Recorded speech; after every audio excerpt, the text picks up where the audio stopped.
Hello everyone. In a shaping machine, the rotary movement of the drive is converted into reciprocating movement. So, the reciprocating movement of the ram and the quick return mechanism of the machine are obtained by three methods. First one is crank and slotted link mechanism, second one is Whitworth quick return mechanism, and the third one is hydraulic shaper mechanism. In this video, we will study about crank and slotted link mechanism. So here you can see the schematic representation of this crank and slotted link mechanism.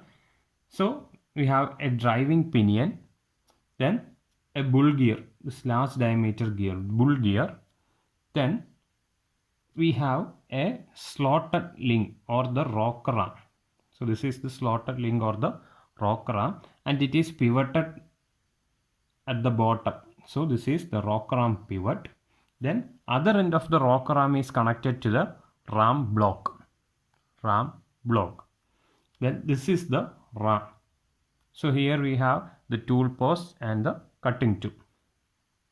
Then this is the hand wheel for adjusting the position of the stroke. So this is the hand wheel and these two are bevel gears. Then this is a screwed shaft. Then at the center of this bull gear we have a crank, and on that crank we have a sliding block which is fastened by a crank pin. So this is the crank pin. So this is the crank pin and this is the sliding block. Sliding block. So we have a sliding block which is fastened by a crank pin. Then we have a bevel gear.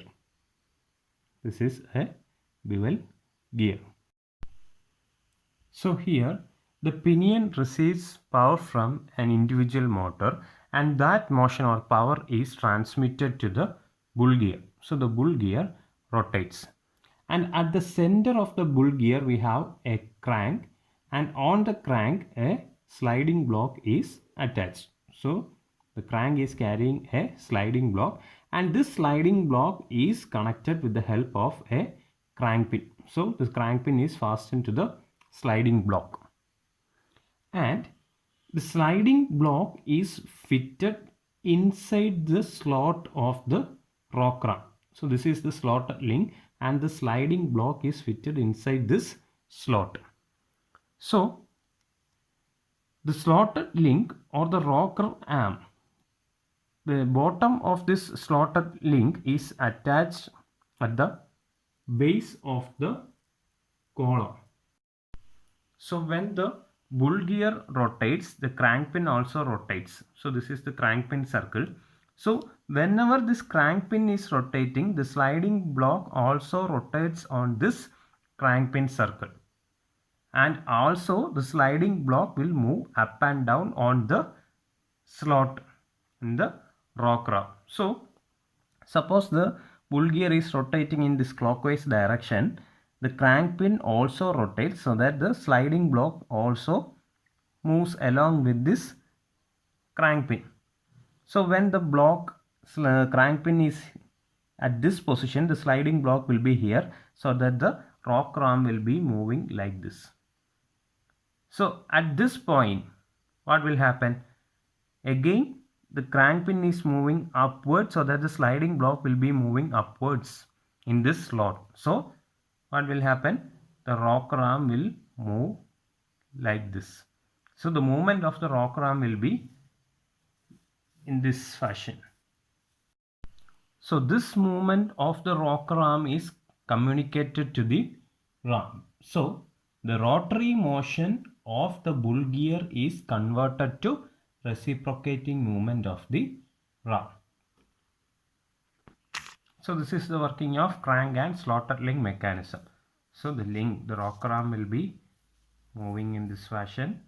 So this motion is transferred to the ram. So the ram will be reciprocating. Then, so here the length of stroke can be adjusted.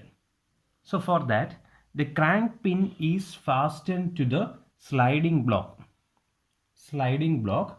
and which can be adjusted, and the radius of travel may be varied.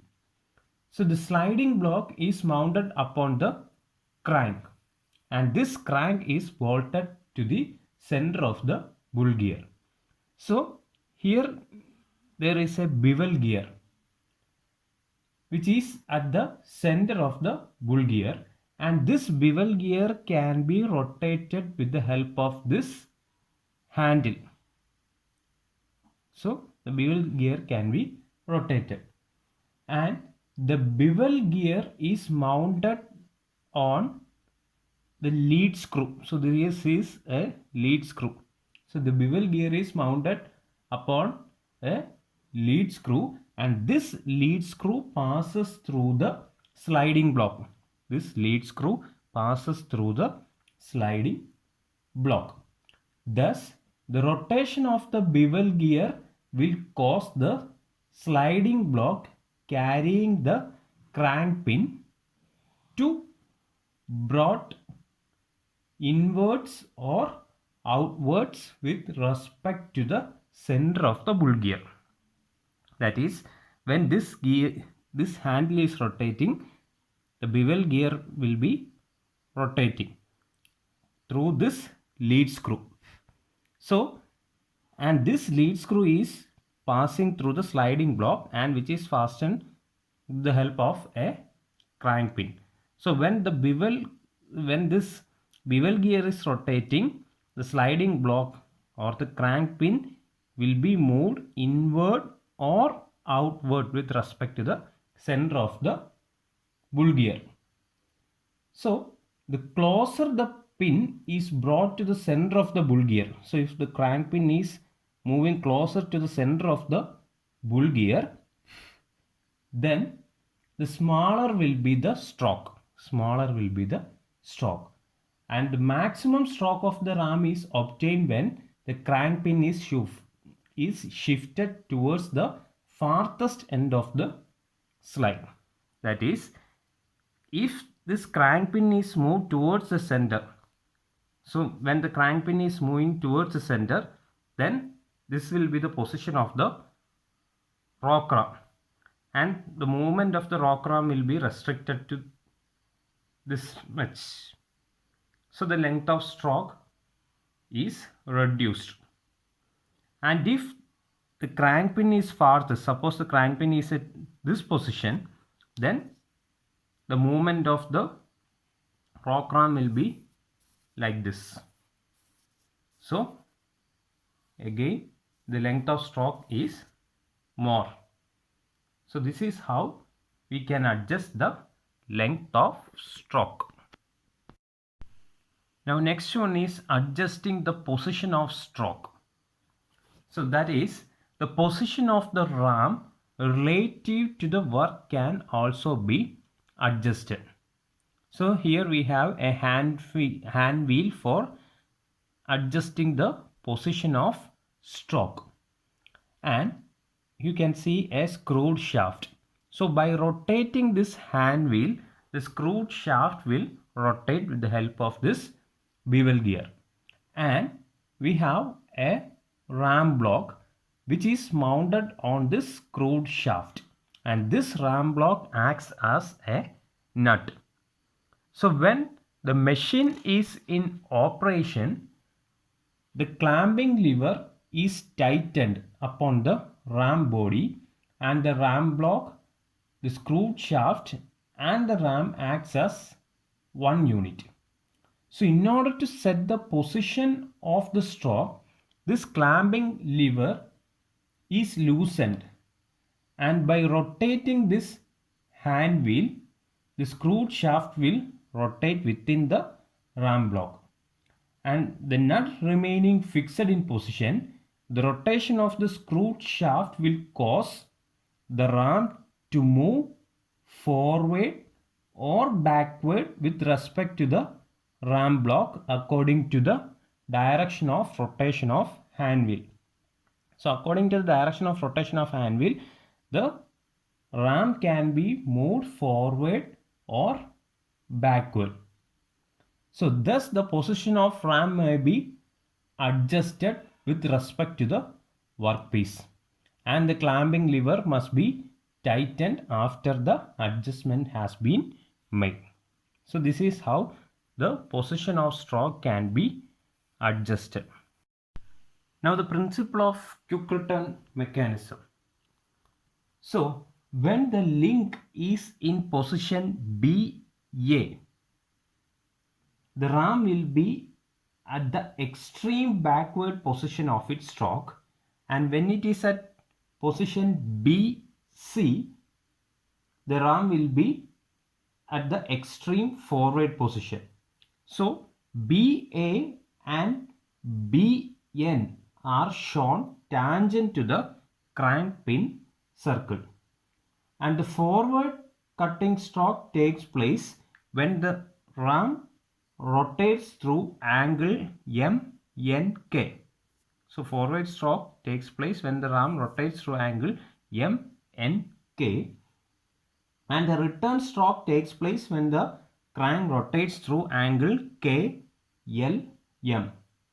So the angle MNK made during the forward or the cutting stroke is greater than the angle KLM, which is described by the return stroke. So the return stroke is completed within a shorter time, for which it is known as quick return mechanism, and the ratio between the cutting time and the return time may be determined from cutting time by return time is equal to angle MNK divided by angle KLM. So this is the ratio between the cutting time and return time, and the cutting time to return time usually varies between 2:1 to 3:2. So this is all about crank and slotted link mechanism. Thank you.